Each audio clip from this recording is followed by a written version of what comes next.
Hei ihmiset, kuulkaa nyt ympäri maan. Tulvat on nousseet ja kasvavat vaan. Tieto vain pystyy sut pelastamaan, mutta moni on painuva pohjaan.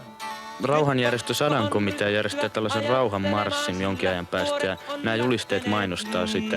Ja rauhantyöhän on erittäin tärkeää nyt, kun koko maailma on tulossa sotahulluksi. Kirjojen kirjoittajat, kootkaa silmänne pahasti harittavat. Tilaisuudet siihen pian loppuvat ja kenestäkään ei voi tietää. Kaikki voittajat viimeinkin hävitetään, sillä vuoret on lähteneet liikkumaan. Hei ministerit, kansan edustajat, pois tieltä nyt parlamentit kaatuvat.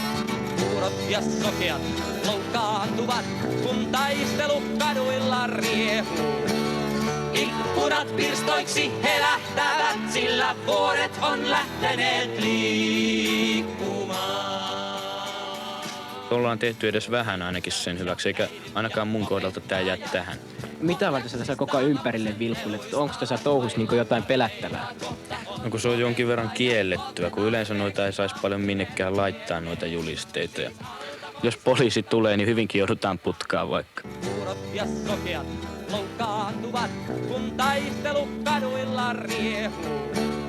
Ikkunat pirstoiksi helähtävät, sillä vuoret on lähteneet liikkumaan. Hei isät ja äidit ja opettajat, ohjaksistaan lapsen eluistavat vailla armeijaa, kohta on komentaja.